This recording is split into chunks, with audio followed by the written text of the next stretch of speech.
Thank you so much for joining us tonight. We have with us the co-editor, Marcella del Signore, Nancy DINIZ, Frank Melendez, and all of our guests. I want to extend a very, very warm welcome to everyone for joining this book launch tonight. I am Maria Perbellini, Dean of the School of Architecture and Design, and it is my absolute pleasure on behalf of New York Tech and our school to introduce the book, Data, Matter, Design, Strategies in Computational Design. Marcella, Nancy, Frank, congratulations for the recent and already extremely successful publication. I'm hearing that is already sold out on Amazon, and maybe Marcella and all of you will confirm those news. The book presents a comprehensive overview of current design trajectories and processes that rely on data and computational strategies.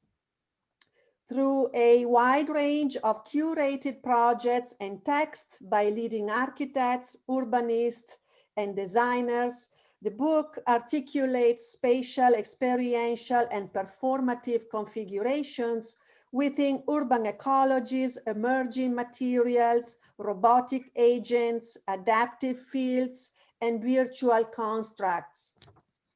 Data, Matter, Design is an essential reading to evaluate and discuss how data in design methodologies and theoretical discourses have evolved in the last 2 decades, and why processes of data collection, measurement, quantification, simulation, algorithmic control, and integration into methods of reading and producing spatial conditions are becoming significant in academic and in industry practices. Please join me in welcoming our moderator and book co-editor, Marcella del Signore. She will share with us a few more details on today's event, on our panelists, on our respondents, and please allow me to conclude with a super thank you to the lecture series and event committee of the School of Architecture and Design at New York Tech. Thank you. Thank you, Dean Perbellini. Thank you so much for the introduction. And I want to also thank the Lectures and Exhibition Committee for the help and support for this event. And also I want to thank all of you for joining us this evening. We would also like to thank our publisher, Routledge, but most importantly, we would like to thank all the contributors of the 5 sections of the book for sharing their work. And this is really what has made this project possible. Data, Matter, Design, Strategies in Computational Design is edited by Frank Melendez, Nancy DINIZ, and myself, and has been published in September 2020 by Routledge. I'm Marcella del Signore, an associate professor in the School of Architecture and Design, and also the director of the MS in Architecture, Urban and Regional Design. Hi, everybody. Thank you for joining us. My name is Frank Melendez. I'm an assistant professor at the Spitzer School of Architecture, City College of New York, and partner at Augmented Architectures and Biomatters. Hi, everyone. My name is Nancy DINIZ, and I'm an architect. And I'm the course leader of the Masters in Biodesign at Central St. Martin's, University of Arts, London. And I'm a co-founder of Augmented Architectures and Biomatters with Frank. Thank you. So the Data, Matter, Design book launch is organized in 2 parts. In the first part, we will present the book, giving an overview of the contents and structure. In the second part, we will engage the panelists in the discussion to expand on particular topics that emerge in the book. And then we will open up to questions from the audience.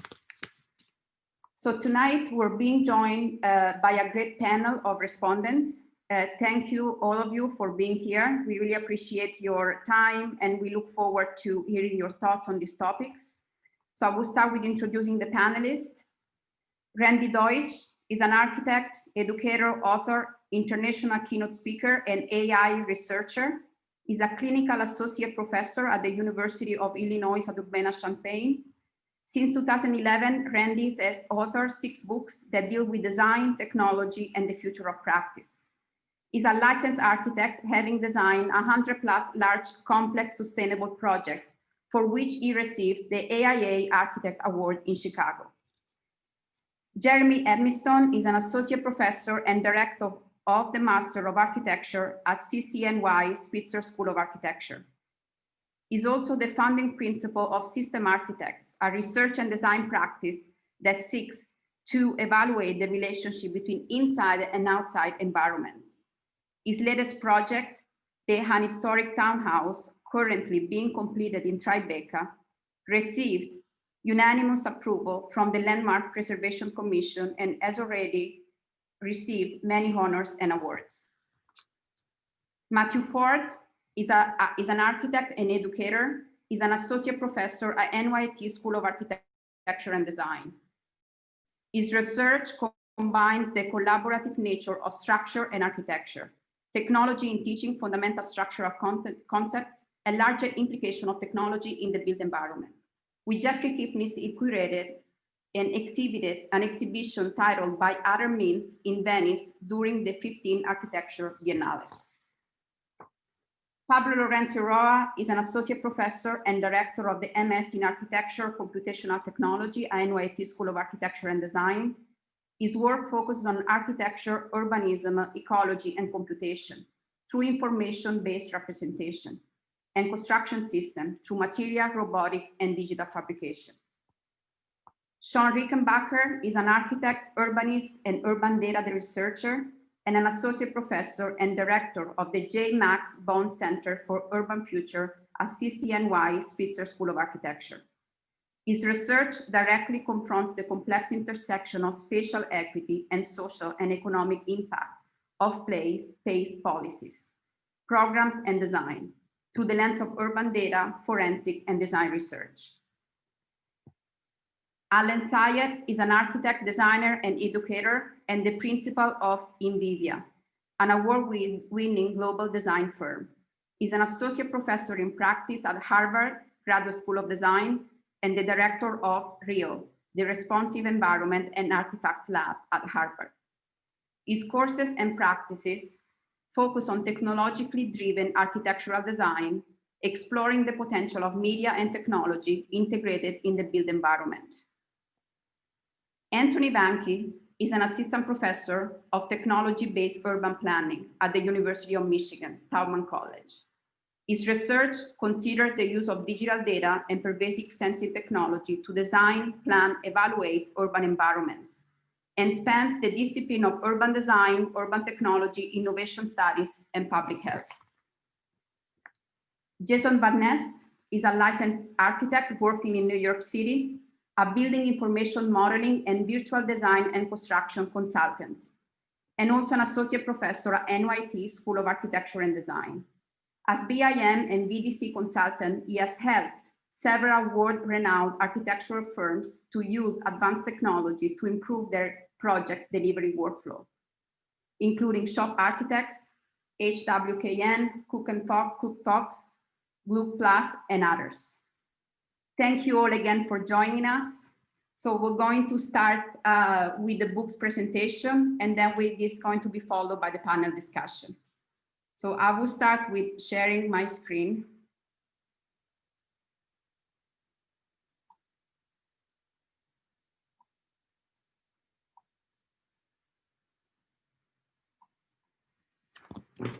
Can you see? Yes. Yes, thank you. Technological changes through the use of computational tools and processes have radically altered and influenced our relationship to cities and the methods by which we design architecture, urban, and landscape systems. Data Matter Design presents a comprehensive overview of the current design processes that rely on the input of data and the use of computational design strategies and their relationship to an array of output. The book presents a wide range of curated projects and contributed texts by leading architects, urbanists, and designers that transform data as an abstraction into spatial, experiential, and performative configurations within 5 categories: urban ecologies, emerging materials, robotic agents, adaptive fields, and virtual constructs. This project started in 2018 when we were invited to the Time, Space Exists an exhibition at the European Cultural Center during the 2018 Venice Biennale. And the book that you see now is an extension of the initial work developed for the exhibition. The exhibition featured a set of projects related to data and matter. And the projects in the exhibition were selected for their capacity to inform new relationship between information and matter, code and space, through the lens of computational technologies. The exhibition took the opportunity to exhibit a range of projects that transform data as an abstraction into spatial and experiential configurations, and presented a body of work that used emerging and novel forms of reading and producing spatial conditions at the micro and macro scales through the use of data. The exhibition aimed at triggering discussion and debate on how the use of data in design methodologies and theoretical discourses have evolved in the last 2 decades, and why processes of data measurement, quantification, simulation, ubiquitous technology, and algorithmic control have integrated into methods for spatial production. So the exhibition was the starting point for the development of the book. So this project again started in 2018. Data matter design is organized into 2 main parts. Part 1, so the first part through information matters, data and computation, data and visualization chapters expand on key concepts related to historical and current processes that engage data, design, architecture, and computation simultaneously. Part 2, strategies for data-driven projects, present a curated selection of projects using emerging and novel forms of generating, connecting, visualizing data through micro and macro scales. Part 1, data, matter, and design. With the exponential growth of the use of data within all disciplines of design, we are witnessing a higher level of integration, hybridization, and cross-fertilization of the application of data among spatial practitioners, including architects, urbanists, designers, and artists.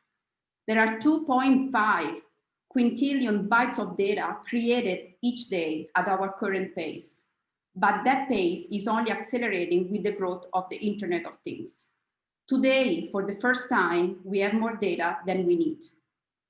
This phenomenon triggers a spontaneous question. Why do designers use or need data as part of the design process? The use of data in design is not a novel form of application. We know that throughout history, architects have used data in design processes. The proliferation of the use of data in design emerges from the evolution and advancement of technology that allows for data to be collected, quantified, and analyzed in manifold forms. Data in themselves, without application or a critical eye, are quite useless. The question is always the type of lens that we are using to collect, filter, analyze, and ultimately apply data. For designers, the question and opportunities that arise from the lens used to apply data in design processes are both generative and productive forms of inquiry. For instance, the act of data mining produces usable data from a set of raw data through the analysis of patterns, relationships, and correlations. Data are transformed from an abstract set to usable information to predict, evaluate, and correlate scenarios. Through data mining processes and techniques, structure and patterns emerge. The era of cloud computing, algorithms, machine learning, and artificial intelligence has replaced or recontextualized the 1990s novel form of making associated with computer-based modeling and manufacturing. The convergence of design and thinking associated with the high speed of technology makes the gap smaller between design processes, the testing phase, and resulting constructability. Simulations, real-time modeling, evaluation, and analysis become all part of the same process. Thinking is completely embedded with the capacity to compute data in real time and at high speed. The governance of the algorithm in design celebrates data as its primary matter. Data are abstract in themselves, but on the contrary, they become informed in processes of evaluation, analysis, and decision-making, both in design and other disciplines. The abstractness of the cloud is balanced by the physical and tangible effects produced.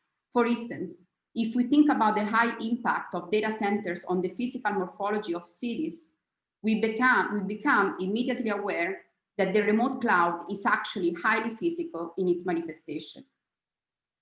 Data can be obtained and acquired in many different ways, from traditional methods based on observation and survey, so more analog, to the use of technological devices such as satellites and sensors.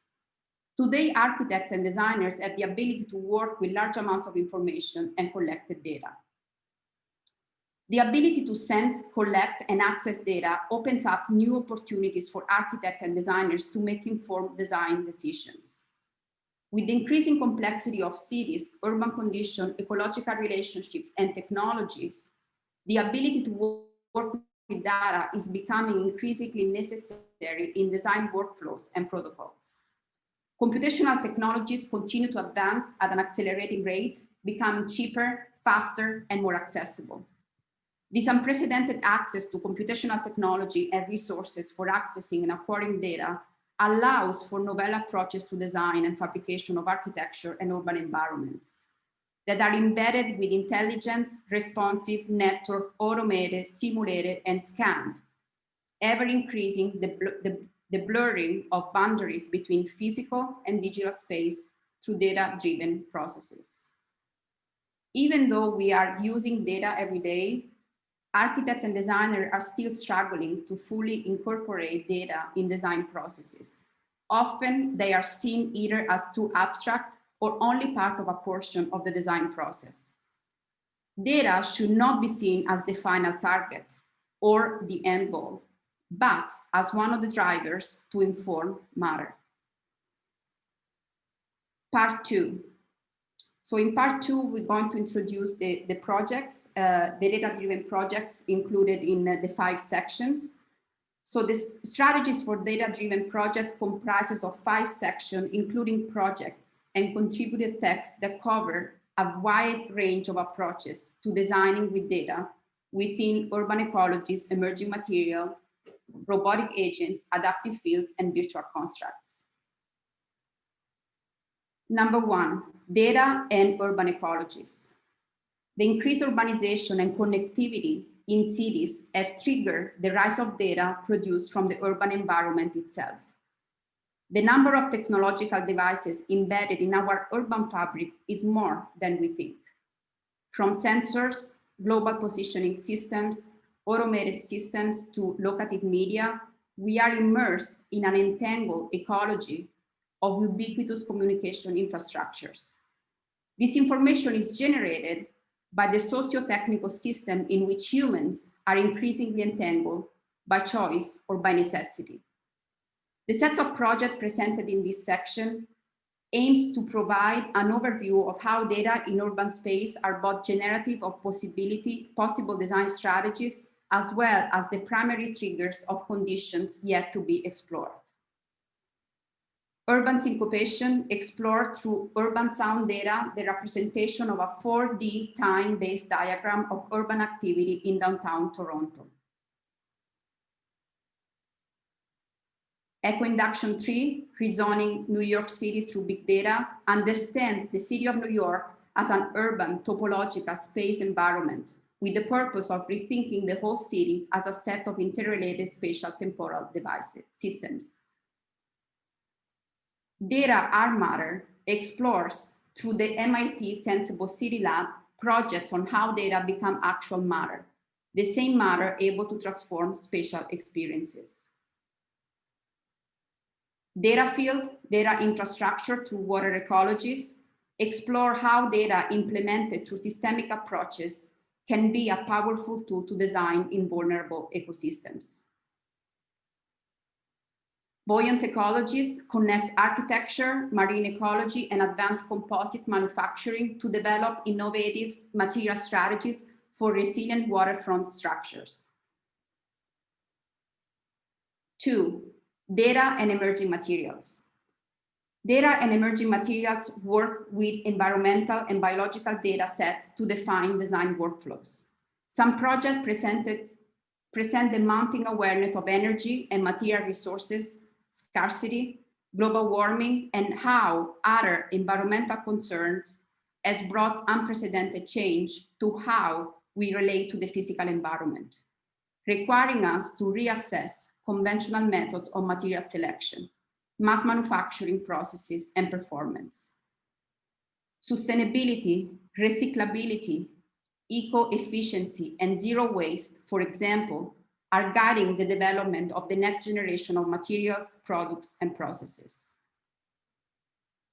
In living systems as biological data sets for form funding, living organism and agent-based computational tools are used as data flows to generate 3D geometry. Biodata times matter in New York City explore different biodata sets to create projects that use data sourced from 5 boroughs in New York City.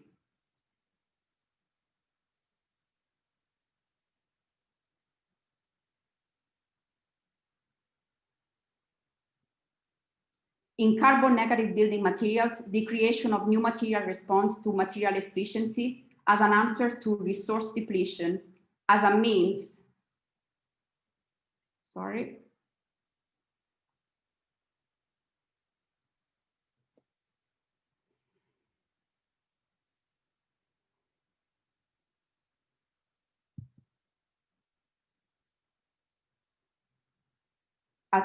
to lower CO2 level. Something is happening with the PowerPoint, sorry. In the atmosphere.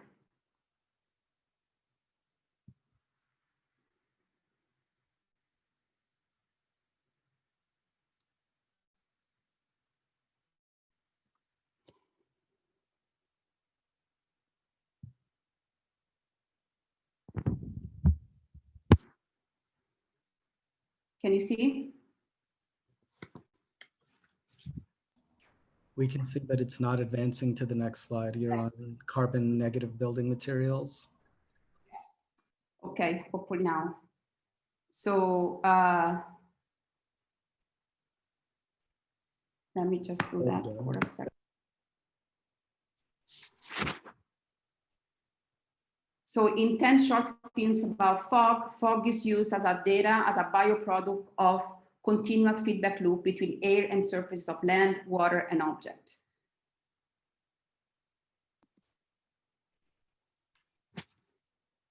Data plus robotic agents. Over the past several decades, robotics have become an integral part of society in various ways, from the automotive industry's use of industrial robots in fabrication processes to government-run agencies that incorporate unpiloted aerial vehicles in the militaries, to the entertainment industry's depiction of various types of robots in science fiction film. Robotic technologies are embedded in our contemporary culture. This chapter provides insight into the use of data and robotics within current research in the field of architecture.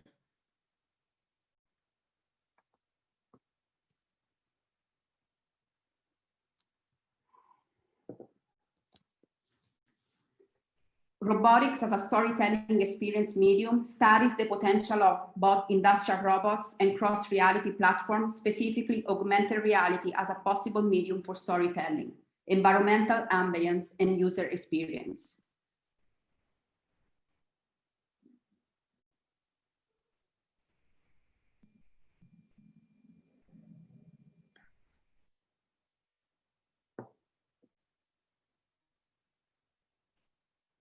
Is it not advancing, right? It hasn't advanced now.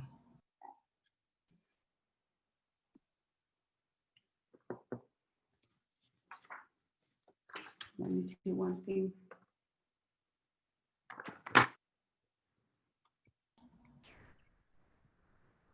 I can switch over to my screen, Marcella, if you'd like.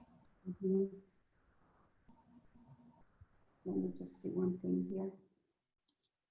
Sorry about that. Can you see now? No, it's still not advancing.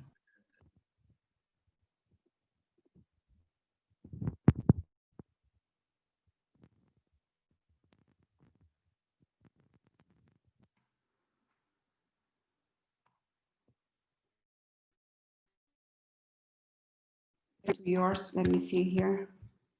Is it advancing now? I'm going to switch over and start sharing my screen. Okay, sorry about that.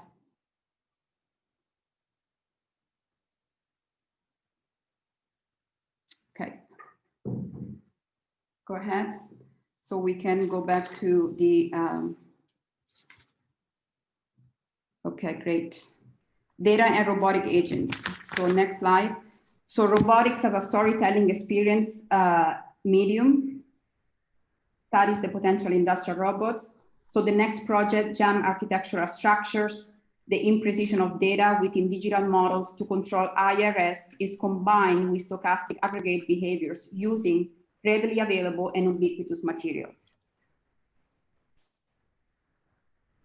Robological scent topologies explores the intervention of robotics in the design process by using simple line work and the attributes of granular materials to create complex topographic surfaces. The next project, the Elytra filament pavilion, is a cellular canopy that grows from on-site fabrication nucleus, and it does so in response to patterns of inhabitation of the garden over time, driven by real-time sensing data. The next project in this section, the Urban Robotic Sensing Unit, an autonomous robot, is equipped with a camera to collect data, which is used to measure the performance of trees in reducing the heat island effect in urban spaces. Data and adaptive fields. Adaptive behaviors embedded into matter provide non-hierarchical and non-mediated access to data. Sensor and actuator-driven processes represent intelligence that can be directly manipulated by individual users, as well as the collective, with the goal of constructing larger networks of responsive systems that can learn and evolve. In this chapter, the set of projects presented engage adaptation, responsiveness, and interaction through a spectrum of protocols and scales, providing a framework for data to be manipulated and triggered as a form of exchange. Detailed behavior explores the notion of behavior and its direct relationship with interactions between people, matter, and data through a series of build projects. Lightweave connects infrastructure with data, creating a lit, animated, dynamic, and immersive space in an otherwise neglected and leftover byproduct of a transportation network. Associative agnosia manipulates access protocols to large memory banks, circumventing predictable and exposing the huge potential embedded in alternative data analysis, combination, and regeneration. Thinking Forest Fab Fields focuses on maintaining, redoing, mending, patching, and restructuring natural and artificial systems while questioning how our technologies have a propensity to monitor, sense, read, calculate, evaluate, and extrapolate solutions. Dancing the Sentiment Cocoon explores how to augment the conventional architectural building process through integrating collaborative human-robot fabrication staged in a performance. Data and virtual constructs. Since the development of the first head-mounted display by Ivan Sutherland in 1968, virtual reality, augmented reality, mixed reality, and extended reality technologies have become ubiquitous and implemented within various disciplines in many different ways. The projects in this chapter demonstrate these novel methods of using VR, AR, MR, XR, and scanning technologies to blur the boundaries of what has traditionally been distinctly digital or physical, and reflect changes in architectural approaches to design, interaction, representation, visualization, construction, and historical documentation. Bubbles, optical illusions of volume, explores discrepancies and misalignments between the physical and digital through MR and AR technologies. Collaborative fabrication and mixed reality describes the relationship between designer and maker and proposes new hybrid design and fabrication systems within MR environments. In body architectures, blending physical and virtual environments, experimental processes that conflate sensed real-time data, scanned environments, haptics, and VR result in XR experiences through the design of wearable devices. Mil-Ul proposes post-Anthropocene alternatives for humans to engage with animals and reevaluates traditional recreational buildings and parks based on animal captivity through innovative uses of technologies, including augmented reality. In digital heritage as a route towards social engagement, scanning technologies are used for data collection of historical structures and presented to and used by local community members and organizations, including heritage and conservation groups and primary school pupils. Technologies continue to evolve at an alarming rate. The entrepreneur, inventor, and futurist Ray Kurzweil described the fast rate of growth of computational technology as the law of accelerating returns, in which the pace of change in technology and its power are accelerating exponentially. This current era is based on big data, artificial intelligence, VR, AR, MR, robotics, sensors, scanning technologies, and more. How does this impact architecture and urban design? What roles do the architect and designer play in our contemporary society and culture that celebrate or just feels the need to adapt and keep up with these rapidly changing technologies? Davina Jackson described how the current state of architecture, jolted by disruptive technologies, is morphing architects from drawing buildings to devising any apparatus that can support emerging potentials for living, resulting in professionals from other disciplines having to increase role in creating buildings. This resonates with the work and research presented in this book, and our interest in exploring new opportunities and possibilities for the future of architecture through experimentation and speculation. New forms of architecture that embrace the accelerated pace of technology, advances in computation, and data-driven design.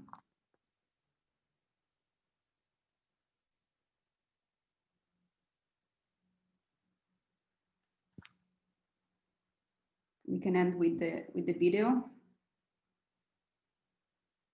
Which is not playing.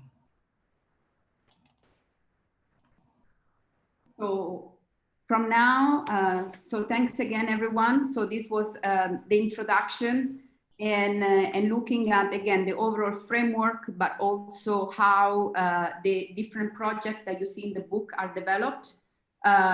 So one, you saw some of the projects, but also how they're framed within the 5 categories. So now we can open up the discussion to the panelists and inviting them to reflect on some of these topics. And again, we want to thank the panelists and everyone for being here tonight for this event. So Frank, now we're going to introduce some of the questions, and then Nancy will also follow up and continue with the questions, and then we're going to open up the discussion for the panelists.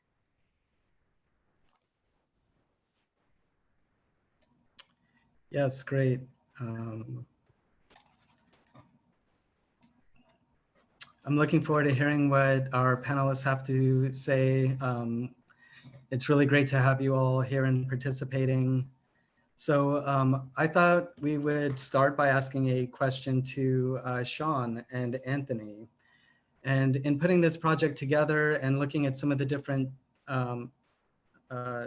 work that's in these various chapters, we started to kind of notice different ways of organizing some of this content. And some of the similarities between the projects, even though they are in certain distinct categories, there's a lot of overlap between these projects, and none of them fit into one particular category. They seem to span a range of these topics, and so one of those topics included scale. And so I would be interested in hearing Sean and Anthony's thoughts on the range of scales from macro to micro. For example, the macro scale of an urban condition and city, to the micro scale, such as the human body and bacteria. Data can be collected at a range of these scales, but also as big data based on cities, municipalities, etc., or granular data based on individuals and hyperlocal conditions. So how should we consider the use of data in design in terms of scale within architecture and design? And how should we access, obtain, collect data? And what are the opportunities to fold this into the design process? Great. Anthony, you want to? Well, first, let me just congratulate Marcella, Nancy, and Frank on what looks to be a fantastic publication. And the projects look really exciting, and I can't wait to kind of dig a little bit deeper into the content. Great question as well, a series of questions.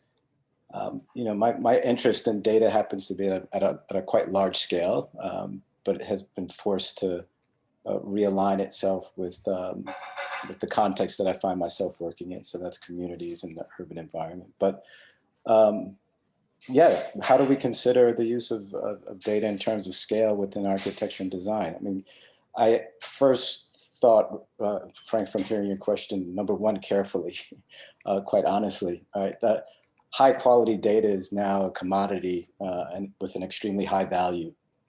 So the challenge for architecture and design is to form and perhaps mine new categories of data, as well as generate new and meaningful platforms for the exploration of that data. So, and I think some of that's on its way here in the book.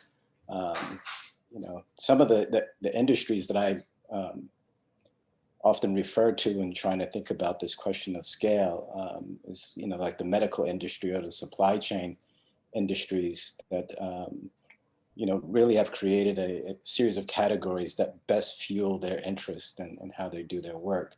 So to me, scale depends on the intent of those explorations. And, you know, I think it's pretty well matched in the book from what I've been able to see.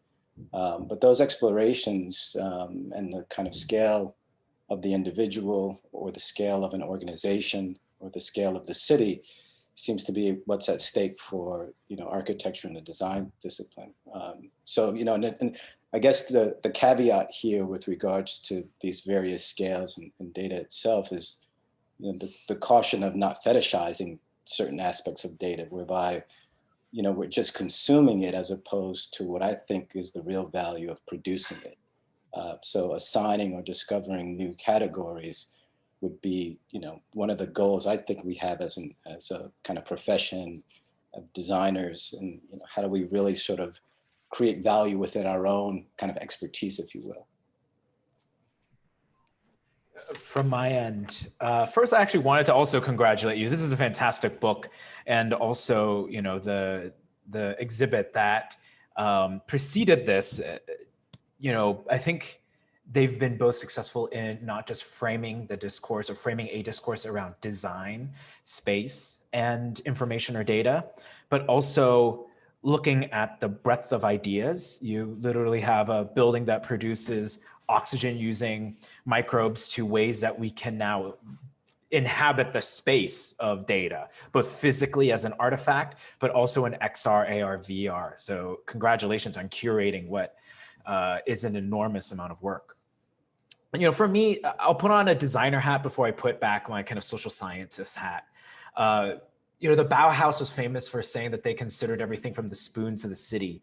But I think, as you pointed out, the opportunities with data now are looking at everything from cell to space. If you think about all the different domains that now have informatics in them, that bring together data science, machine learning, and disciplinary domains. You have literally bioinformatics looking at cells in the body to astroinformatics.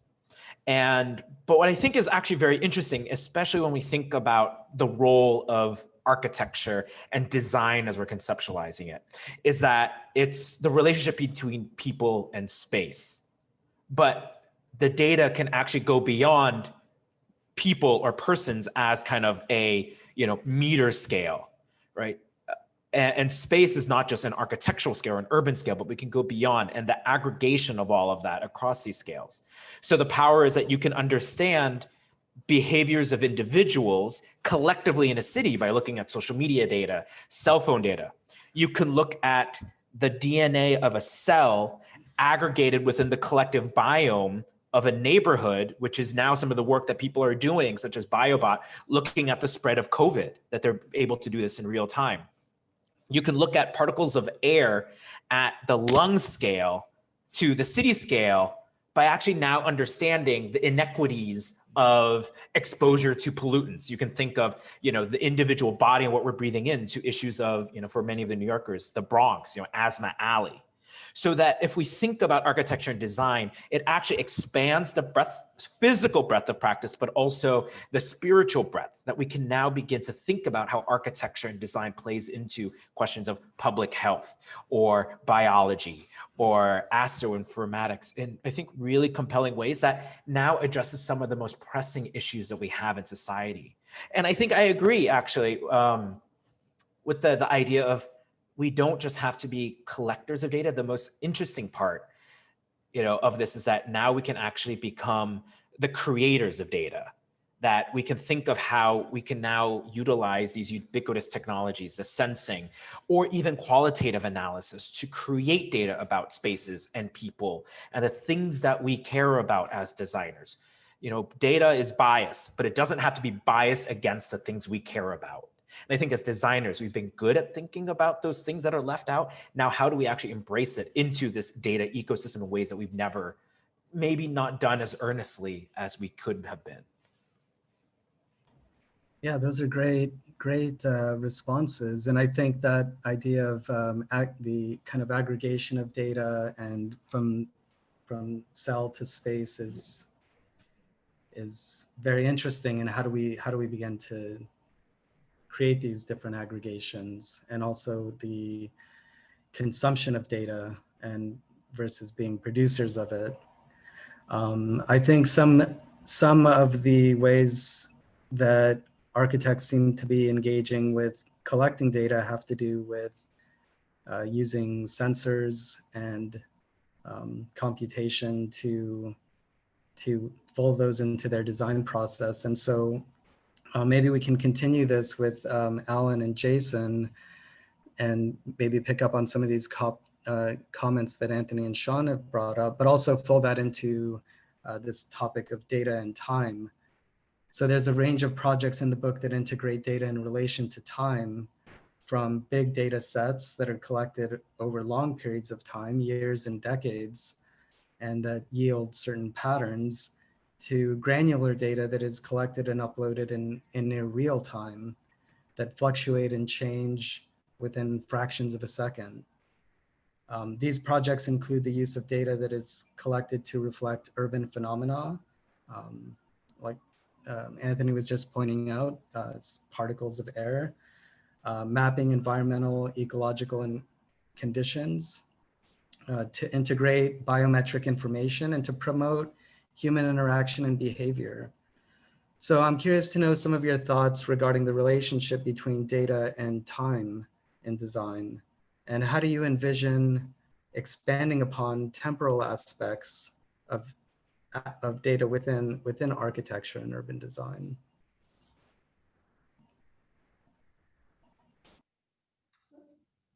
The question is, yeah, so for Alan and Jason, just some of your thoughts about the relationship between data and time in design, Yeah, I think this is a very interesting question. First of all, again, this is an amazing book. I would like to congratulate you, as my previous colleagues did. It looks amazing and it sounds amazing. Regarding data and time, I don't think you can really separate the two, because time is I think time is very important in understanding data and same thing as time and space, and data and space have become very important. But I think one thing that I would like to introduce is what's really interesting also with data and adding the time element in data. We can now really understand how to measure different and new emerging ways to measure architectural phenomena, architectural space. So basically we can, there are interesting things that come out of this, basically to really understand behavior, really understand how interpersonal relationships happen in a space, and how these can feed into architecture and physical form. Because this is for the first, when incorporating time and data in space, I think the idea of behavior becomes very important and very interesting. And those, how you can really use that as a form generator and a driver for architecture. I think those are the interesting elements that come out of this, I think.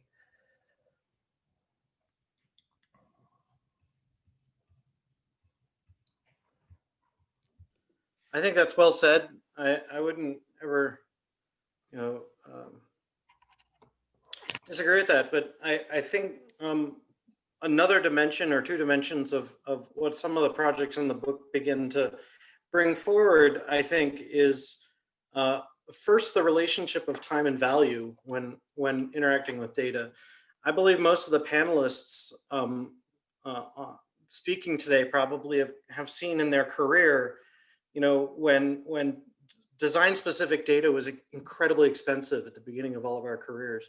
A trip to a site, photography that had to be developed, and that took 2 or 3 days, collaging that onto a board, distilling individual, measurements with a tape measure into site plans and whatnot. And now just the whiplash, I think, that all of us feel today, where we can, have a simulacrum of a site visit with Google Street View, and we can enjoy a lot of pre-scanned work of our world as pre-formatted and pre-distilled by, mainly large corporations. I would point any of the students, either undergrad or grad, that are interested in this world to the class that Violet Whitney teaches, called Data Mining in the City at Columbia. It's all the work is online. And this is a really fantastic collection of projects that do the work in this book, trying to process and represent the data gathered in the city as a way of creating new maps of the city and new ways to feel, or new prosthetics that we use to feel the city in front of us. But from my experience as someone who's like working in the construction fields as much as in the design fields, and has watched architects move from CAD to BIM and tried to midwife that process. And now my clients keep coming back and asking, can you get our contractors to build with the model instead of the sort of representations of the model that we have? I feel like a lot of the relationship of data and time that's being sort of sketched in some of the larger scale projects in the book are beginning to meet some of the problems that a lot of practicing architects are feeling, which is that the DIKW pyramid, the data, information, knowledge, but really wisdom pyramid. The designers in this world, the capable ones, really carry that wisdom of having gathered data information from many previous projects and are distilling that wisdom through through ultimately a tool like a simulation, like a building information model. And what really, I think, highlights the value of the information that designers offer is really introduced by, the writings of, say, Heidegger, who says, as designers and as humans, the way that we organize the world in front of us will predestine the kind of designs we make. If you just inherit Home Depot lumber, you're going to make rectangular buildings. And by default, I should say. And I think that's true of our data too. If we inherit, pre-formatted building information model databases, or a information modeling database that favors, straight walls and all those kind of pre-formatted definitions, we're going to feel very constrained as designers. And our role as designers is really to create new ways of thinking about some of the similar constructions that we've done in the past as a way of breaking through the pre-organizations that data, information, knowledge, and wisdom use to navigate the world. So I see a relationship between data and time that is at first a crutch, and we use data as a kind of way to feel out the world, but then to question it and gain wisdom through that questioning, to come back and, as designers, find new and uncharted territory with which to add value to the world.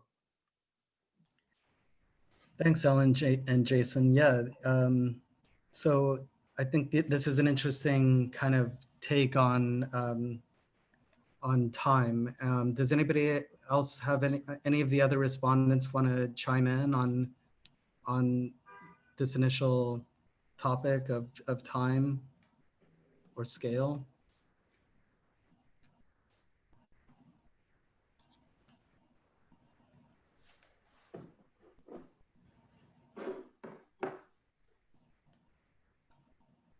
Maybe Nancy can. Yes. All right. Yes. So I'm going to launch the big topic of data and representation. It's very interesting that we kind of like starts to see interconnectedness, for example, with data and scale, I think. So we talked a lot about data and representation. I think this is something that it's very, very much loved by our designers and architects. It's a big topic. And my question is really about something that Anthony actually touched upon, which is this idea that several digital techniques are being borrowed from scientific software of imaging analysis, for example, in order to develop a more rigorous, informed opinions on particular environmental problems that have to do, for example, with an endangered context or ecosystem even. So how do we start collecting, acquiring, and representing data to better understand complexity? For example, complexity at the level of ecosystems and environmental conditions that go beyond traditional environmental analysis that we designers and architects do since a while in terms of analysis of environmental phenomena, for example, solar, wind, water, etc., that we've been using for at least 2 decades as architects in terms of performative systems. So how do we start moving away from that, from this kind of environmental analysis towards efficiency and performance, to starting to apprehend other kinds of complexity at an environmental scale, for example? So how do we facilitate this exchange between science, scientific methods, and design methods?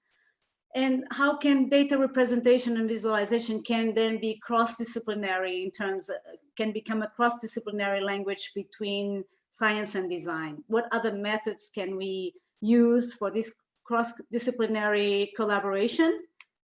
So this was kind of like my challenge for Pablo and Randy. You can take it as you can take the question as you wish with your own perspective, but is this idea of cross-disciplinarity in terms of representation? How do we start drawing with data actually and communicating with data and finding languages and borrowing other tools? Thanks for the question. And first, congratulations to you all, for Marcella, my colleague at NYIT, for the great book. Also, I was lucky to participate on the exhibition, which was also very interesting. So I have a better understanding perhaps of the tactile experience of the exhibition, which was also great. But perhaps in relationship to your question, that to me is one of my core interests. I work at the Cooper Union for many years, 15 years, trying to address a different relationship between data, information, and architectural representation, which may perhaps ties a little bit back to what Frankie was asking about time. I didn't want to insert myself there, but one of the issues is in terms of scientific research is, number one, to me, I have always been suspicious of applying tools and applying software to architecture. And that took me, because I've been working with computation from early on in my education through programming and so on, took me to try to understand with limitations, of course. For instance, the problems of Navier-Stokes simulations, in any case, like issues of scientific research, how science would produce certain type of mathematics to describe natural phenomena. That was to me a very interesting problem, at least in terms of how to deal with information and specific with simulation, both simulation algorithms and how to address architecture rather from a form-making point of view, to think about the relationship between form and what was the effect of form in terms of the environmental conditions that emerge in terms of how form has produced conditions. So for instance, produce wind patterns, produce a heat island effect, right? And to me, that created a very interesting shift in architecture representation first, perhaps, and then as a consequence, a transformation, what I call, I think it's more a transdisciplinary problem, right? Architecture becoming, expanding its field in relationship to other disciplines in terms of how to deal directly with energy, how to deal with, instead of space making through form, to think about the space environment. That was to me a revolution that many architects took. I actually have been working with simulation since 1998 approximately. And to me, the issue of time accumulative change, right? What is the difference between working with a simulation algorithm versus working with an algorithm that is reversible? To me, the most one of the aspects that I was interested in simulation is that simulation is non-reversible. In other words, you have to play the simulation, you have to understand the emergent conditions, and that cannot be repeated ever again, ever in the history, right? That has a unique difference between reversible algorithms, right? And to me, that was one of my most perhaps technical and architectural interest in terms of how and why we should engage with simulation and why we should think about the environment and the form of how environmental forces are created and what it means to that, and what happens when you put a building in the environment and creates a series of change effects, and how we understand from the bottom up how to deal with that, how we can think about the effects simultaneously with the design. So design as a cause and the result of that design as an effect, I think is reverse, right?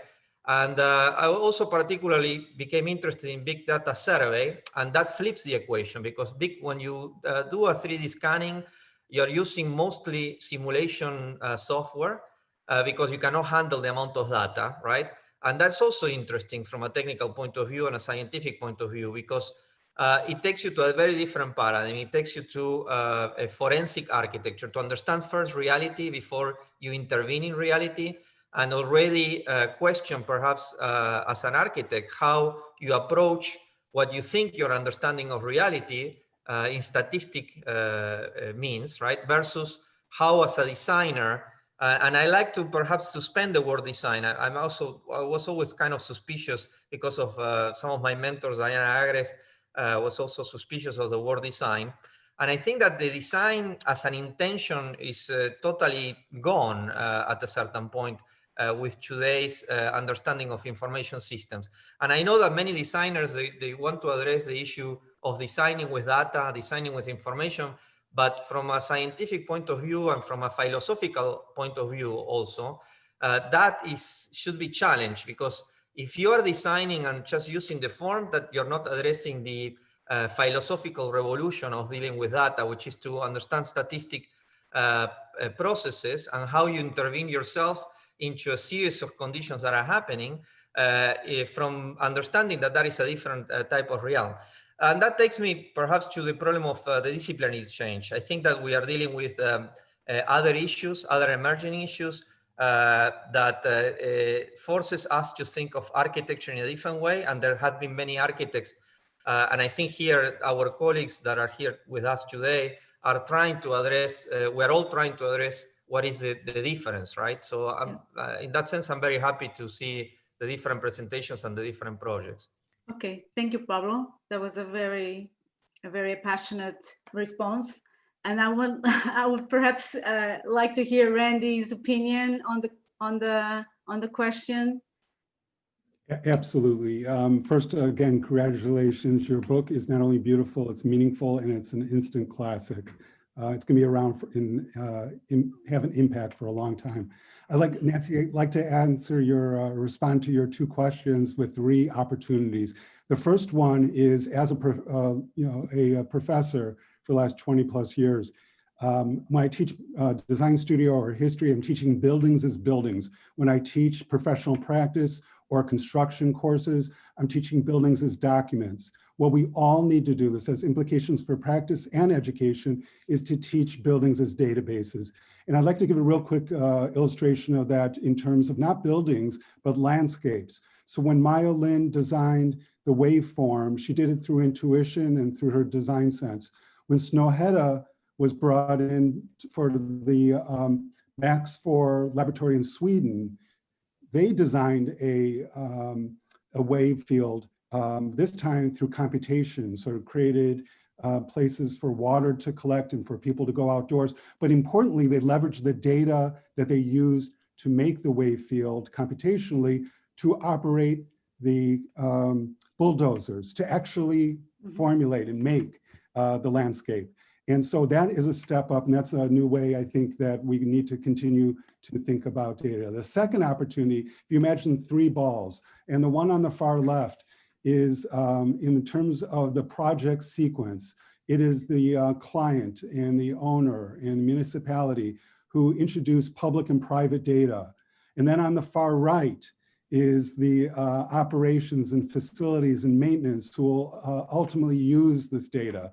If we can redefine ourselves in this opportunity as architects, engineers, and contractors to be the information intermediaries and data middlemen and middlewomen who bring those 3 balls together and overlap them in a Venn diagram and always carry that data, the private and public data from the beginning to make it implemented in the final stage, we will create new value for ourselves. And we won't even need to question this question about disciplines. It will just naturally be there. The third opportunity is just a very simple one. I could just describe it anecdotally. When you have a dashboard for energy on your laptop and you open your refrigerator, you take a swig of milk and put it back in, it costs you 27 cents. And when you see that, it's 27 cents. All of us had parents who said, turn off the lights, you know, it's using too much energy. But when you actually see that on a dashboard, it has an impact on your behavior. So when we start to design in a dashboard situation as designers on a laptop, and every time we exponentially smooth over or make a change to our 3D models, and you see the bar charts and the pie charts and so on, when you start to actually have implications in terms of the visualizations, in terms of the design X we have, it not only informs what we do, you know, the data not only informs us as it well should, but it actually improves our intuition. We actually more quickly become better designers in that environment. And so, you know, as a lifelong building designer in architecture firms, I have the bad behavior of designing until Thursday before a Friday meeting, and then have the people on the team create the data visualizations to back up the designs we come up with. And that's exactly backwards. And we will not advance as an industry with that kind of mentality and behavior. What we need to do is just constantly improve with this instantaneous feedback loop and the opportunity that we have to work in a dashboard situation. Those 3 things together, I think, will help to advance the industry and profession. Thank you. You both gave me a lot of information to digest. It was really interesting because it kind of like gave us two different ways of looking at representation.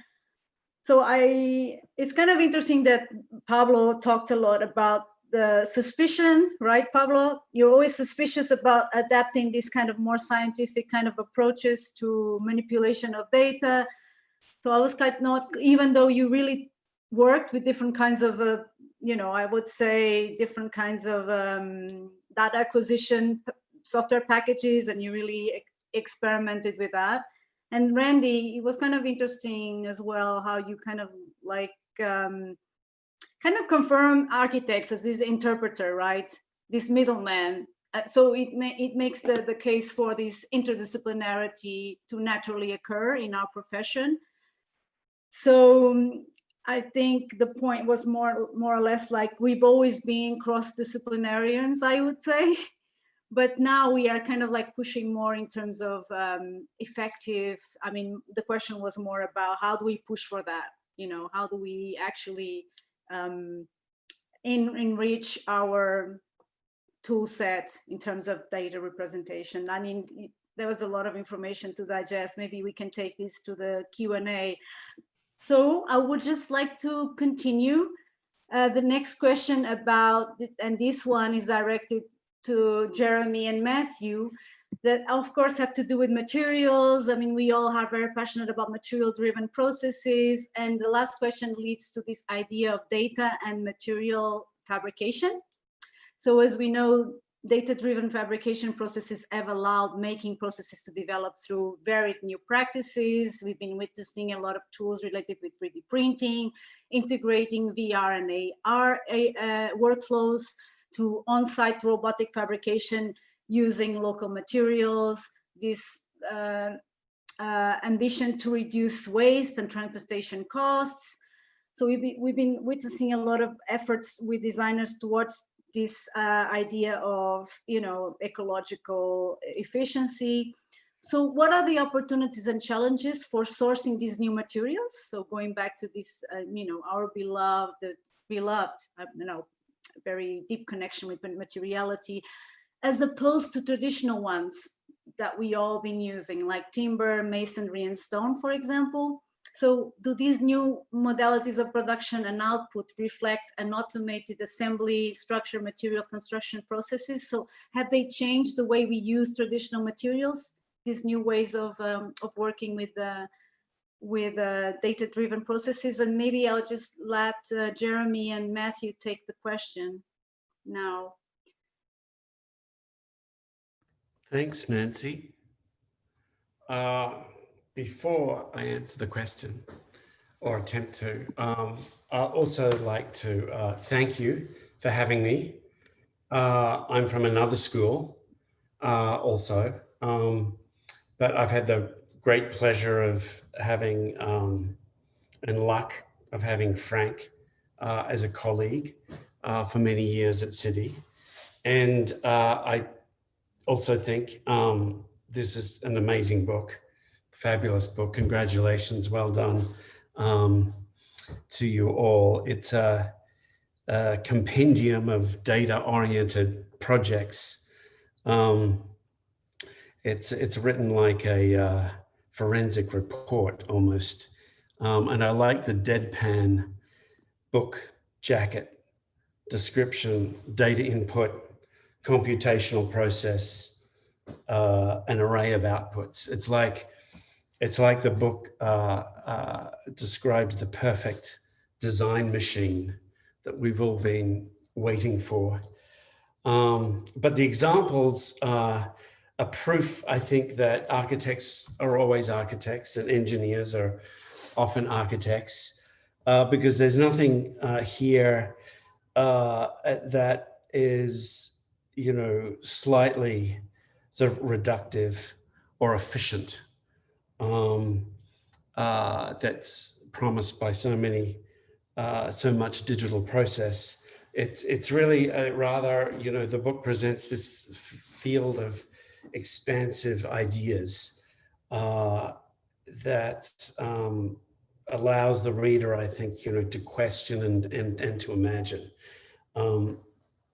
I think another title for the book is the Manual for Inframance.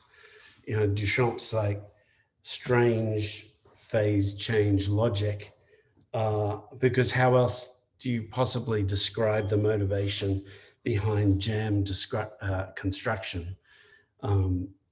Gravel and string, or robots weaving umbrellas using carbon thread.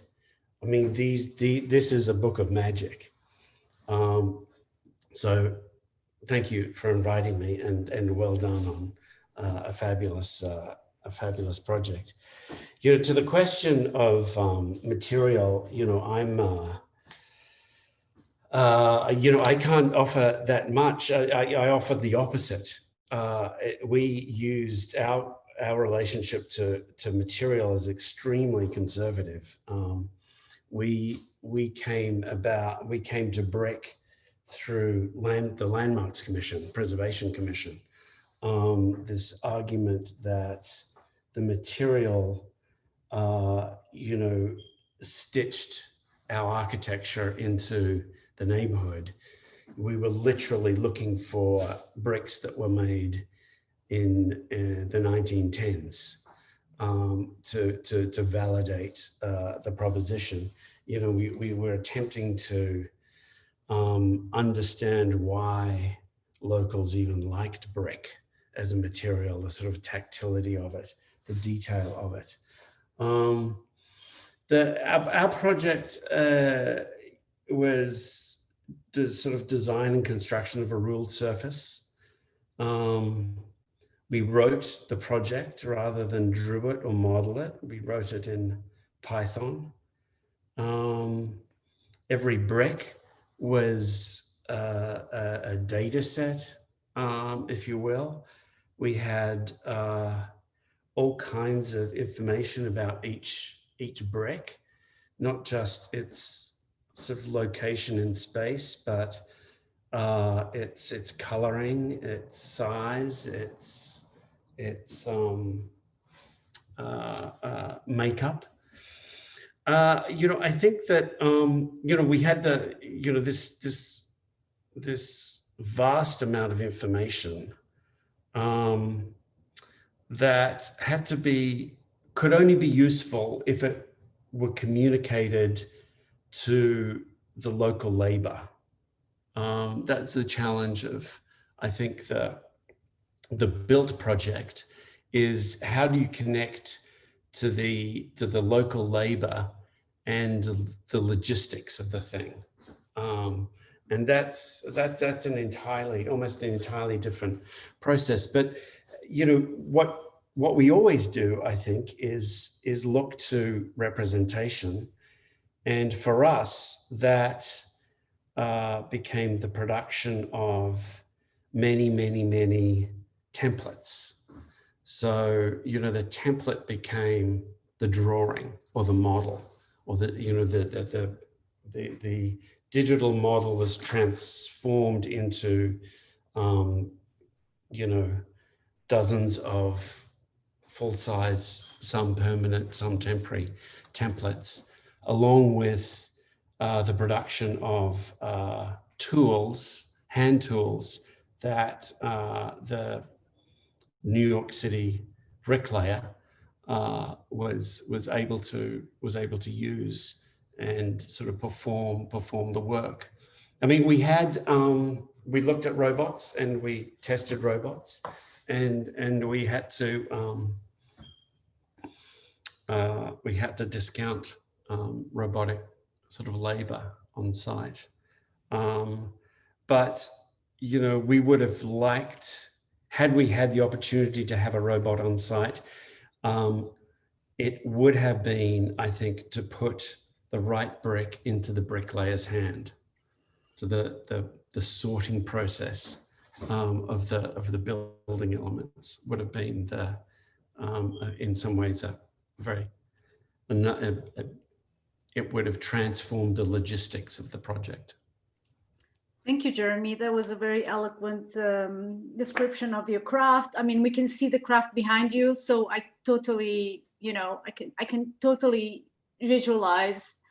So in a way, you think there is a gap between, you know, in a way you love the craft of the brick, of the masonry, you know, the traditional craft, and then you use digital technologies, but in a way you feel like you want to develop this kind of bridge between the two worlds, I would say. I don't know. Maybe we can listen to Matthew a little bit, and then we can come back. Sure. First, I wanted to say thank you for inviting me, but also, you know, congratulations to Marcella and Frank and Nancy on the publication of this book. Taking a quick glance at it and talking about materials, I wanted to highlight 3 things that interested me in the book and where I think it probably dovetails a little bit into topics that Jeremy just brought up. One, I thought there were some really great examples in the book where material properties start to get incorporated into our models, right? And different ways of doing that. That as we're designing and discovering form, there's lots of opportunities for that to be extracted from material properties, how things go together, how they join, where their strength, depending on what kind of material it is. I thought there were some really great examples, and we saw one of them in the slideshow about manipulating material in various ways to change its material properties. I'm specifically talking about the copper sheet that received the tooling to locally strengthen it and weaken it in various places.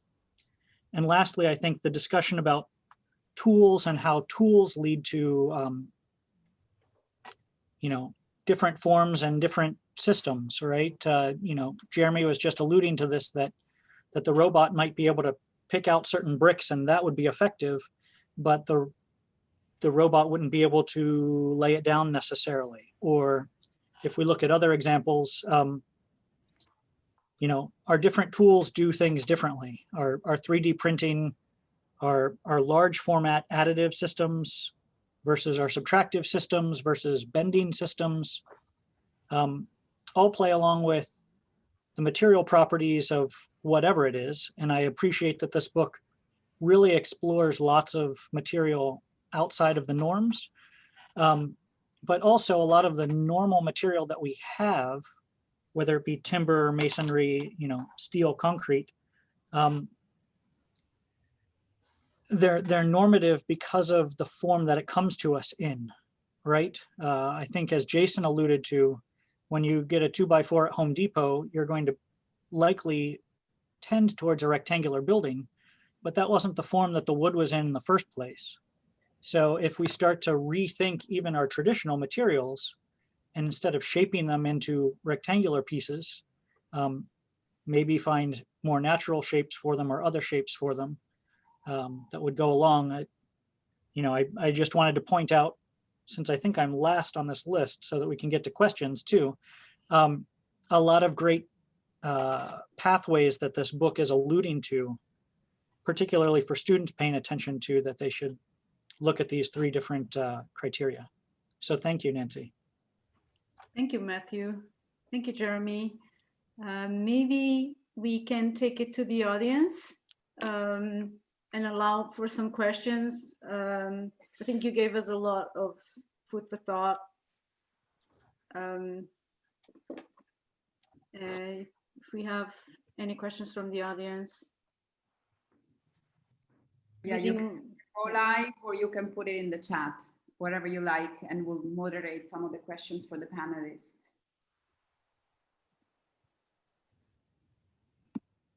Marcella, hi. Yes, Congratulations to all of you, Nancy and Frank and Marcella. How are you? It was very interesting to follow this conversation and to go through the pages of the book that I saw in our office at school. So it's great to have a discussion about that now. It's interesting during the conversation, there's issue about data that is visualized not through representation, but to experiences. And I think that's a crucial at every scale. And that's something that kind of the data have in common across the scales. The idea that we can experience them and then going through the one-to-one kind of spatial representation that becomes physical in some way. I found that idea of having a data that it is a result of an experiential or a narrative that is personal and becomes part of the individual narratives at the small scale of the social environment of a part of a city, or a bigger scale of the entire territory, or the small scale of the enclosed environment. That becomes the common factor that I think brings back a kind of the humanistic side of this approach to design, which has a strong humanistic side where we don't have to, we need to remember. And that I think that your book brings back that side through the experience and the project that you listed there. So I commend that. Thank you, Giovanni. Any comments or response from the panelists?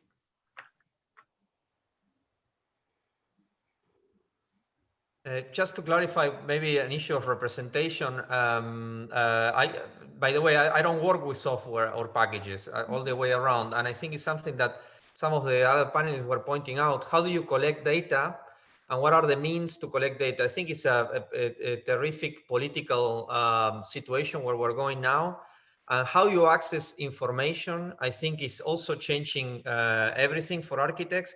At least on our end in e-architects, we produce data sets, and what we have been doing for several years now is trying to retrieve through our own means and developing algorithms to retrieve data, avoiding governmental data sets, which are all biases, by the way. You have the problem with zip code. You have the problem of how the data has been collected through census, which is, that are, to me, very problematic, because they're already projecting biases of very problematic biases, right? So I think, to me, one of the interesting things about data and information, or the relationship between how you access data, has been changed by new survey information systems. Like, in other words, how you retrieve, how you access reality from the bottom up. Also, somebody said, I don't remember who, but we also did experiments with retrieving data directly from cell phones, right? So there is a kind of bottom-up approach where we are bypassing authority, right? And in that sense, the issue of authorship and the issue of authority relative to design or non-design, to me, is a very interesting problem. And in that sense, we're trying to expand authorship by designing the mechanisms through which you access reality and information, as well as how you design or how do you form your systems environments. Because I think that when you question representation, you have to talk about the system of representation, not the tool only, right? Tools and systems of representation are different things. And if you address the system, I think that in that sense, you can talk about what we have been denominating the architecture of information. In other words, like, the system already projects an architecture. And that's what I think is problematic, to use a software system or to import or to use a scientific tool, right? Because there is an architecture already implicit in the tool. And that's what we have been trying to avoid for several years. And I think that that's the current limit in architecture, right? And I think it's the current revolution. By the way, we're developing new programs that are trying to address that. We have a new master in architecture and computational technologies that we're going to try to address issues of how systems are propelling certain type of way of doing things, and how you can insert yourself by designing the system, right? Which is the current entrepreneurial, if you want, emerging technology revolution, right? That's why I think that the current generations are understanding that very well, that instead of just designing architecture, you could create a system that does architecture, right? If I could actually build upon those thoughts, I think that a lot of times, and this is a naive comment on my part, but I think sometimes in architecture, we think of kind of the novelty to the point where we have to reinvent the wheel all the time. And I think actually coming to data and technology in a way with humbleness and recognizing that, to riff on actually a fairly old kind of quote, the kind of all models are wrong, but some are useful. All data is biased, but some is useful. And I think for us to approach it by thinking about the limitations, allow us to actually think more about the issues at hand, especially kind of in the political context now of inequity and injustice. We should recognize that a lot of the big data out there only perpetuates the same inequities and bias, or that bigness is somehow better. You know, I often talk about Holly White, William H. White's work, you know, in looking at the life of small urban spaces. And what was the technology that he used? A Super 8 camera, which was advanced for the time, and grad students and volunteers as computation, right? That they approached it with kind of this humbleness and were deductive in the process. And I feel like sometimes we are so wanting to go big or go home that we lose sight of actually sometimes the most beautiful data is the simple data, the boutique data, and that we can actually give much more agency and matter to the things we care about. We only measure what we care about. And sometimes no one's cared enough to measure those certain aspects. And I think for us as designers to even critique those structures, the path dependency behind those tool sets actually empowers us to think more broadly about people and place. Even something as simple as, you know, how many times do people redraw the figure ground of a city? Like I've been in so many studios where students are sitting there in whatever software, Illustrator, CAD, whatever, Rhino, and literally are tracing buildings on Google Earth versus potentially maybe downloading or critiquing GIS files, right? Or maybe we reinvent how we map and maybe start from a social lens and not the physical lens of the city. I think those are opportunities when we actually recognize and gain maybe not just a data literacy, but a data criticality to those ecosystems.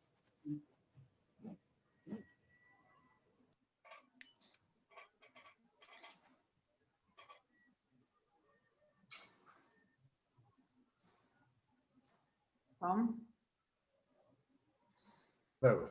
Hi, I think really congratulations to the three co-editors and really all the contributors, especially really to Marcella for organizing this event. It's really a timely, important, and likely to be a highly impactful book. I think the premise, at least in the introduction, I haven't read the book, I don't have a copy of it, is on an understanding of workflows between capturing, sorting, evaluating data, mobilizing data for in design methods towards generation and production of design products. Not only, I imagine the book from is a number of different apparatus and their capacities. I'm interested in what Frank Melendez you'd raised about the relationship of data and time. And in this seemingly linear flow, which it isn't, because there's many different kind of segments and components of workflows. But when do these various media and kind of flows between them, do processes of learning and feedback enter as to sort of shape forms of and enable forms of design intelligence? You know, feedback and learning as a basis of cybernetic systems, to go from, you know, control to actually the capacity for intelligence. In which ways does that happen? Perhaps through the structures of the book. I mean, of course, it happens in many of the processes that are being talked about. But through the book, how does, if we can say that raw intelligence is just mere information, when do these various workflows and apparatus and, you know, capacities enable data to be mobilized as the substance of design intelligence? I mean, it seems to me like a lot of the projects that are really using data, using sensing technologies begin to address this. And I think maybe what Anthony was bringing up right now in terms of being able to collect like boutique data in a way, which I kind of like that term. And it seems as though there are tools available to architects that allow us to be able to kind of collect that boutique data and bring that into our representation, for example, or how we begin to think about drawing these kind of bits of information. How does that translate into some kind of a diagram or some type of representation, or create some kind of actuated response. And so I think some of the projects in the book begin to demonstrate that through real-time kind of feedback and human interaction, and how that begins to change the way that we interact with spaces or affects our behaviors. And I brought that question up because then, yeah, there's what Pablo is bringing up in terms of the systematic approaches to how data is collected, and maybe certain biases or certain things that are left out of data sets, certain things that are included. And so I think that's a very interesting point as well, in terms of how, you know, if we go to like NYC open data and begin to see what's available and what is downloadable, there's, you know, a certain amount of data sets that we can access, and NYC open data is one. There's many, and it's numerical information. So how do we begin to work with that or interpret that? And that's when we begin to see data sets that are years of data collection and years of numerical information versus the kind of sense data that is consistently changing and fluctuating based on various phenomena. So yeah, that's where I think that my question about time was kind of, I think Anthony and kind of Pablo are what they kind of mentioned about the boutique data and the systematic approaches to data collection started to kind of address that. I think by the way, I mean, just maybe by the way, concerning what Anthony is saying, I agree. I mean, first you need to analyze, you need to see what's there. The question is how you are critical of what's out there, right? Like we know that how governments filter satellite information, right? We know that now the CDC is like hiding and not hiding information, right? So I think that what you're saying, Frank, is also related to both the problem of design, how do you address time, but how do you address, you know, how do you make sure that you're critiquing the systems of representation as well and their biases? I don't think it's the same to draw in one system or the other, right? Yeah. In the book, there are, you know, sets of projects that I think one of the words that I think some of you use is again, this notion of feedback. And I think goes back to what Tom was saying in relation to intelligence. Right. So, and also how the notion of granularity, I think, is quite important, going back to the level of access to a system. And so to me, you know, looking at intelligence and how a system can learn and also make decisions, I think the feedback processes are key. And what we see in the books, especially in the projects at the urban scale, deal with feedback responses, all of them actually, and begin to learn and make decisions, and also select, not only collect, but define the lens through which the data are not only collected, but also used within the feedback mechanism.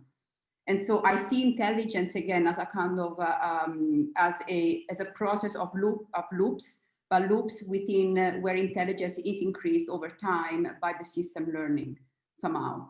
And so, and I think again, looking at granularity also is quite important, because these, I think, relates with you know, one thing that we really were trying to address in the project is also the notion of scale, very important, which goes back to the first question. So looking at the book starts with the urban scale, but also, as Matthew was saying, it goes back to the, you know, really how the single material is developed through certain protocols. So from the micro to the macro. And I think that in the end, you know, the type of processes are not really different. They really are, somehow some of the protocols are just scalable, but follow the same rules, and in some of the projects specifically. So really this notion of scale and this notion of how you begin to access a system and through build projects, because all of them are actually built, as you can see in the book, start to really engage. I think this notion of intelligent feedback is it's key to understand the framework of the book itself. You know, if I can add to that, Marcella, and what Matthew is saying, Akim Menges in the IDC, they did a very interesting problem with the looking at the microfibers of wood and identifying that that's like an old project, by the way, 2010, and identifying the fact that we tend to understand wood actually in a behavior that is counter scientific, and actually the wood behaves in a kind of counterintuitive way. That's why you see design is kind of problematic, because if you project design and you tend to work with wood in a kind of way that you're used to do design with, then you're going to be confronted against the scientific evidence-based method that tells you that actually wood at the microfiber level works the opposite than what you see happening in terms of deflection and flexion. So I think Matthew was bringing an interesting, and then you, Marcella, you're mentioning the question of scale. There is a different behavior, right, in wood at a different scale. That's a very interesting problem in science, right? And how do you deal with that? Well, that's why they were able to do a 6 millimeter wood pavilion CNC, but actually working with the microfibers crossing them each other, right? So let's see if we can take maybe one more question from the audience. If anyone would like to go live or put the question into the chat.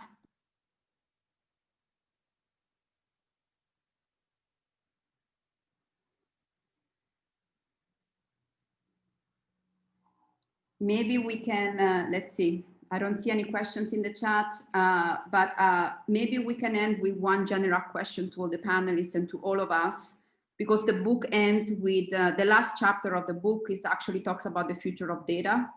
And it's a short chapter that in a way summarizes the framework at the beginning, some of the project, but look specifically at the future of data.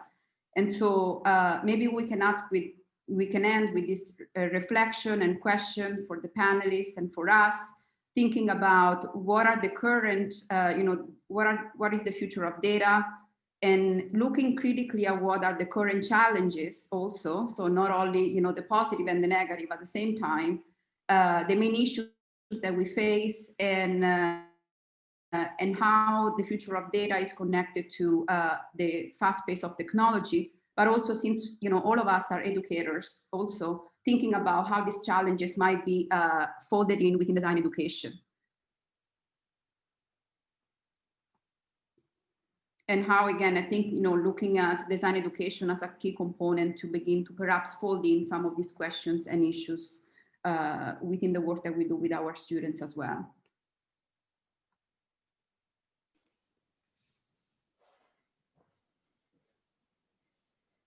Anyone from the panel or from the audience? We can open it up too.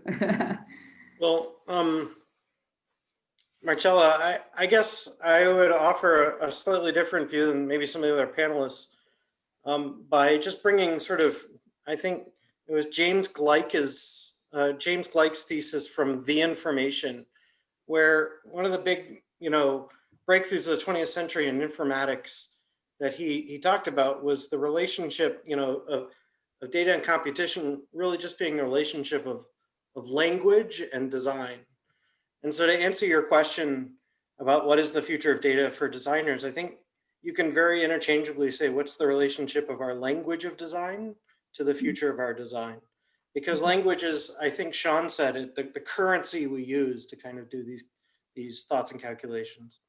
And so, what I'm very interested in watching form over the next 5, 10, 15 years is the formats in which we record, transmit, and refer to the kind of design data that we find most valuable. Maybe not the boutique data that we use to operate upon, but instead the data that gives us the greatest voice, or the most potent voice in the future of our design, how we hand off the design that we come up with to the world. I think that's the part of this conversation that some of the forms in your book are most sort of playful about, and where I would lead other panelists to sort of wonder about when it comes to speculating about the future. Thanks. Well, I think in education, is the question, or can the question be framed around the ways of creating data? Because if you're writing data, then you develop a relationship with it that becomes extremely critical and nuanced, so that the reading of data and the analysis of collected data, I think can become, far more, perhaps it can, it can be the student, the next, the next group can be very knowledgeable and critical about data. To Sean's, getting back to Sean's point, the quality of data, right? Understanding sort of what that is. Doesn't that always come from making it yourself, right? So I think the challenge in education is the constant, making of data, creating data. And of course, my bias is towards the magic. Marcella, maybe I'll take a stab at this, because I think it's a really provocative question. I've usually reserved this thought for the kind of public sector and communities in particular, where I reference this idea of democratizing data. And your question makes me realize we need to democratize it for education. Because again, as the value of high quality data continues to increase, it's going to be more and more privatized. And we want high quality data. If we're going to be instrumental in the future of how cities and the architecture that produces cities is manifest, we really need to kind of craft a strategy by which the data that we are interested in and responsible for has a level of transparency and trustworthiness that validates the work that we're doing. So, I do think that this issue of consumption versus production is absolutely key. And it would mean, I think, a transition or transformation or pivot in some regards to introducing a new line of inquiry into the education and design education, so that students become more critical of what it is that we're discussing, right? That the value of data and how they will either learn through first consumption, but then perhaps build the capacity and even an appetite for production. And then through that, those issues of trust and transparency can perhaps be a bit more kept into balance, I guess, is a way of thinking about it. So that again, the work that we do produce, not unlike the work that's in the book, can be valued as having a source by which that material has been generated that is trusted, valued, and seen as vital to how we actually engage and think about our environments. Sean, if I may add to that, that's the reason why I mentioned authority, because in a blockchain technology, right, an open source blockchain technology will allow you to actually have self-validation points in which you democratize information, which is the current issue that we're having with social media, that we are being socially engineered because the space of representation of our relationships is totally privatized, right? And that's the problem that we're having with money inserting into ads and producing misinformation as a form of business, right? So I'm glad that you pointed that out, because that's to me the crisis that we're living on today. And we may have results in the elections soon from now, seeing whether the popular vote or the ad vote in terms of misinformation wins, right? So big tech needs to be held accountable in terms of the relationships that are being active. And I think blockchain technology would ensure a democratization of those processes. By the way, we should claim back the ownership of the information that is being sold about ourselves, right? That's what's happening currently in Europe. Well said. I would just like to say also, if I can say my biases, I think the future, well, as an educator, the future of data for me is biological data, of course. Because I really think that we've been listening for too long for this idea of post-humanity, post-Anthropocene. So I really think it's about, I think we, as designer and architect, we talk about scale, we talk about time, always with the perspective of the humans. So in order for us to, and the whole idea and the whole question about representation is about how do we actually understand all the invisible phenomena that it's not human. So I just wanted to say that for me, the true intelligence and emergence, comes from this collaboration with, the other living systems other than humans, non-humans. So that would be my contribution to the future of data.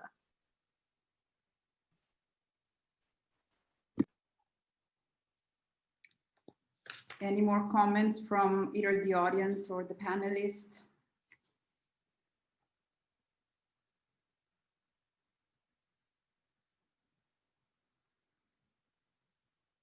Well, thank you, everyone. So again, we want to thank the panelists for the engaging discussion, and we really hope that we'll continue this discussion at some point in the future. So again, thank you to all of you for, the panelists for being here, but also the audience. And again, we hope to see you all soon and to continue the discussion, critical discussion in the future within, the practice and architectural education as well. Thank you, everyone. Thank you so much, Bye-bye. Marcella. Thank you, everyone. Marcella. Thank you, Bye. everybody. Thank you all. Thank you so much. Thanks, everyone.